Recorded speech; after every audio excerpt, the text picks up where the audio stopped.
이번 시간에는 과학시대 신앙 7장에 있는 내용을 같이 살펴보겠습니다. 제목은 과학은 지능을 설명할 수 있는가? 라는 제목입니다. 먼저 갈등의 입장에 있는 사람들은 이렇게 이야기를 할 겁니다. 과학만으로 인간의 지능을 온전히 설명할 수 있다라고 주장을 합니다. 결국 인간의 정신작용이라고 하는 것도 뇌의 작용에 불과하다. 비록 뇌와 신경계의 이러한 작용들이 굉장히 복잡하지만 이것들도 분석을 하면 원자와 분자들로 구성되어 있다. 그러니까 우리의 정신이 뭔가 특별한 것이 아니고 뇌의 작용, 뇌 원자들의 작용에 불과하다라고 설명을 하고 있습니다. 대표적인 새로운 무신론자인 데니얼 데니슨 이렇게 이야기를 합니다. 세상에는 오직 한 종류의 물질, 즉 물리학, 화학, 생리학에서 말하는 물리적 물질만이 존재한다. 정신은 그저 물리적 현상의 일부다. 요컨대 정신은 뇌라고 할 수 있다. 이렇게 정신을 뇌의 작용으로, 뇌는 뇌의 또 물리적인 작용으로만 설명하려고 합니다. 노벨상 수상자이기도 한 프랜시스 크릭은 이렇게 이야기를 합니다.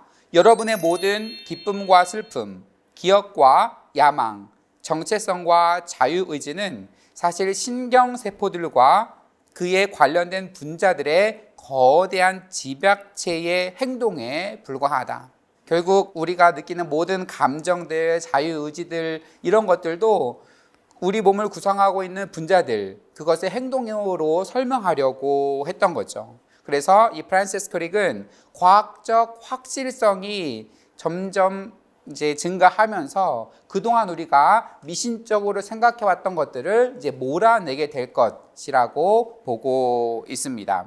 그래서 이들의 주장은 진화생물학이 인간의 지능을 포함한 모든 생명 현상들을 가장 잘 설명해 준다. 여기에 다른 신학적인 설명이나 다른 신앙적인 것들을 도입할 필요가 없다. 우리는 진화생물학으로, 유전학으로, 뇌 작용으로 모든 것들을 우리의 정신의 작용까지도 온전히 설명할 수 있다. 라고 이렇게 갈등 입장에서 주장을 하고 있습니다. 그렇다면 이제 분리 입장에서의 주장은 정신을 자연 선택의 산물로 설명하려고 하는 시도 자체가 먼저 자기 모순적이다. 그리고 근거 없는 신념의 체계다 라고 보고 있습니다. 그러니까 진화적 자연주의자들 혹은 새로운 무신론자들, 과학주의자들 같은 말이죠. 그러니까 진화적 자연주의자들은 정신을 형성한 자연 과정이 본질적으로 비정신적이다, 비지성적이다라고 주장을 하는데, 그렇다면 이 주장을 우리는 어떻게 신뢰할 수가 있느냐라고 하는 겁니다. 우리의 정신이라는 것이 비지성적인 그런 과정의 산물로 우연히 등장한 특별히 중요하지 않은 그런 것이라고 단언을 하면 그러한 지성을 가진 그러한 존재들의 주장을 우리는 또 어떻게 신뢰할 수 있는가라고 하는 거죠. 그래서 논리적 측면에서 진화적 자연주의가 참이면 정신을 신뢰할 만한 이유도 없게 됩니다. 이러한 비슷한 고민을 다윈도 했습니다. 다윈이 이렇게 말합니다. 더 낮은 동물 정신으로부터 발전된 인간 정신의 신념은 과연 어떠한 가치가 있거나 신뢰할 만한 것일까?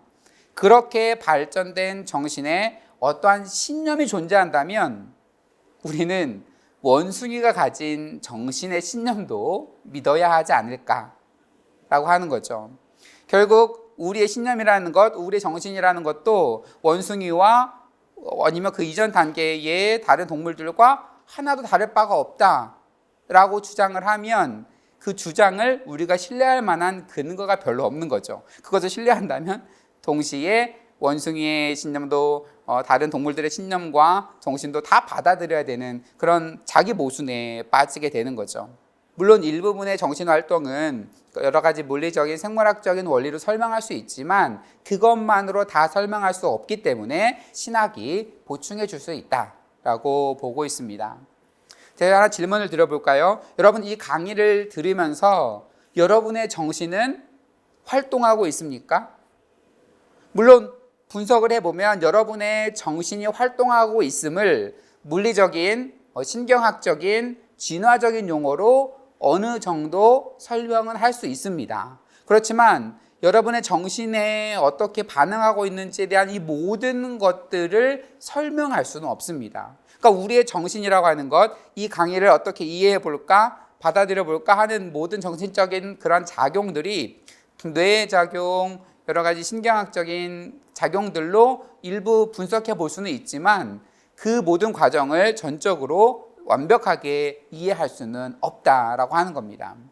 과학은 왜 우주가 이해 가능한지, 왜 진리는 추구할 만한 가치가 있는지, 왜 우리의 정신을 신뢰할 수 있는지 등을 과학은 설명해 주지 못합니다. 이러한 영역은 이제 신앙 혹은 신학의 영역입니다. 그래서 신학의 영역에서는 나름대로 설명이 가능합니다. 왜 우주가 이해 가능합니까? 하나님의 무한한 지성에 토대를 두고 있기 때문에 라고 말할 수 있겠습니다. 왜 진리가 추구할 만한 가치가 있습니까? 진리는 진정한 행복을 선사하며 우리들을 환상으로부터 해방시키기 때문입니다. 왜 정신을 신뢰할 만합니까? 무한한 의미와 진리의 통제 아래에 있기 때문이다 라고 신학적으로 나름 답을 할 수 있지만 이러한 궁극적인 질문들에 대해서 과학은 원칙상 답을 할 수가 없습니다.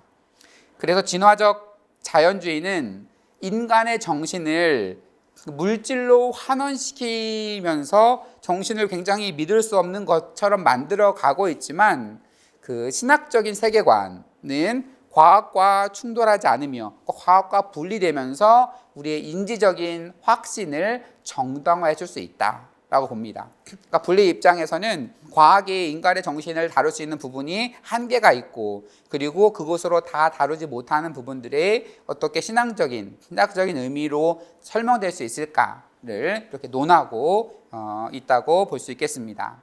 그렇다면 대화 입장에서는 그동안 그 진화 과정 속에서 의식이 등장했던 이 모든 과학적인 설명을 다 받아들이는 그 자체가 오히려 아브라함의 신앙 전통, 우리 기독교 신앙 전통을 더 잘 설명해 준다고 말하고 있습니다. 과학은 인간이라는 존재가 약 138억 년 된 우주로부터 탄생했음을 말하고 있습니다. 그러니까 인간의 정신이라는 것은 아직 완성되지 않은 우주 가운데 속해 있는 겁니다. 그래서 흥미로운 질문은 이 과학이 지능을 설명할 수 있느냐 없느냐가 아니라 우주가 이제 스스로를 자각하게 되었다는 것이 무엇을 의미하는가 하는 겁니다. 그러니까 우주에서 존재하던 모든 것들이 인간의 단계에 오면서 이 우주는 어떻게 생성되었고 어떠한 의미가 있고 어떠한 가치가 있고 하는 스스로를 이렇게 자각하게 되었다라는 것, 그것이 무엇을 의미하는가 하는 것입니다. 이제 천체 물리학자들에 의하면 우주의 가장 초기의 순간부터 이제 정신이 발현되기 시작했다. 그러니까 정신이는 어느 순간에 없던 것이 확 생겨난 것이라기보다 그 태초부터 어느 정도의 그 가능성을 포함하고 있었고 그리고 수십억 년이 지난 후에 정신이 비로소 깨어났다라고 설명하고 있습니다. 정신의 등장을 우주 역사의 전체의 범위 안에 놓고 이해할 때에 물리학, 화학, 생물학, 신경과학의 전문화된 시각에서 보았을 때에는 보이지 않았던 극적인 중요성들을 볼 수 있게 됩니다. 그러니까 전체의 역사, 단지 그냥 세부적인 학문의 영역으로만 봤을 때에는 정신이 갖고 있는 의미를 잘 알지 못했지만 전 우주의 역사 속에 놓고 정신을 이해할 때 이 우주를 자각한다라고 하는 정신이 갖는 의미를 보다 잘 알 수 있다라고 호트는 이야기를 하고 있습니다. 우주는 자기 인식과 희망의 잠재력을 가지고 있는 존재를 탄생시킴으로써 과거보다 더 나은 무언가가 될 수 있는 여지를 남겨놓고 있습니다. 오직 고대하고 소망하는 인지적 태도만이 진행 중인 세계에 온전히 부합될 수 있습니다. 그래서 우주가 정적이고 고정되어 있고 변화되지 않는다라고 했을 때의 그 지능에 대한 이해보다 우주가 이렇게 계속해서 팽창하고 있고 계속 하나의 드라마로서 계속 확장되고 변화되고 그것을 중심으로 봤을 때에 우리가 지능의 의미를 더 잘 설명할 수 있다라고 하는 겁니다. 우주는 그 과거보다 다른 무엇인가를 계속 산출해내고 있는 거죠. 우주 이야기의 맨 처음은 지성과 진리를 가진 어떠한 정신이라는 것이 시간이 지나면 언젠가 출현할 것이라고 하는 거대한 약속을 품고 있었다라고 볼 수 있겠습니다. 새로운 미래를 향한 소망을 품은 아브라함 전통. 아브라함 전통은 약속을 담보하잖아요. 내가 너를 큰 민족을 이루게 하겠다. 지금은 아니지만 언젠가 너를 통해서 그러한 일을 이루겠다라고 하는 약속, 언약. 이게 기독교 전통의 핵심인데 언젠가 시간이 지나서 인간의 단계에 오고 의식의 단계가 오고 정신이 출현하고 하는 이 모든 우주적인 진화 과정, 변화의 과정이 그 기독교 전통에서 말하는 그 약속, 언약 이런 것들을 더 잘 설명할 수 있다. 그래서 인간의 정신의 출현이라고 하는 것, 과학적인 설명을 바탕으로 인간의 지성의 등장을 받아들이는 이 자체가 바로 약속을 품은 우주 이야기, 이것이 아브라함 전통의 신앙과 너무 잘 어울린다라고 설명을 하고 있습니다. 정리를 하면 그래서 과학이 지능을 설명할 수 있는가라는 주제였잖아요. 그래서 이제 과학적 무신론자들은 과학만으로 다 설명이 된다. 비록 밝혀내지 못한 부분이 있다 하더라도 과학이 점점 더 발전하면 다 설명할 수 있을 거야. 그 정신 특별한 게 아니야. 뇌의 작용에 불과해 하면서 자꾸 이렇게 과학적으로만 모든 걸 설명하려고 하고 신앙이나 이런 것들을 배제하려고 하는 그런 이제 과학주의자들의 주장이 있는 거고요. 여기에 반해서 분리 입장에서는 진화적 자연주의자들의 주장은 스스로의 주장을 무력화시키는 자기 모순적인 주장이다. 함과 동시에 결국 그 인간의 지능이라는 것은 과학적으로 설명할 수 있는 단계가 있지만 그보다 더 과하게 설명할 수 없는 다른 단계의 차원이 있다. 그래서 다층적인 의미로서 분리해서 설명을 하고 있고요. 그리고 대화 입장에서는 과학적인 빅뱅의 역사 그리고 진화 과정의 역사 속에서 출현한 인간의 정신, 이 정신이라고 하는 이것이 기독교의 아브라함 신앙 전통과 너무나 잘 어울린다. 고정된 우주가 아니라 계속해서 변화되어 있고 긴 시간을 통해서 하나님 예정하신 그 의식이 출현하게 만드셨고 이러한 과학적인 설명을 잘 받아들일 때에 그 기독교 전통에서 말하는 약속, 언약 이런 것들이 더 잘 설명이 된다. 이렇게 과학을 받아들이면서 신앙적인 이야기를 하고 있습니다. 네, 이렇게 해서 7장에 있는 내용을 마치도록 하겠습니다. 감사합니다.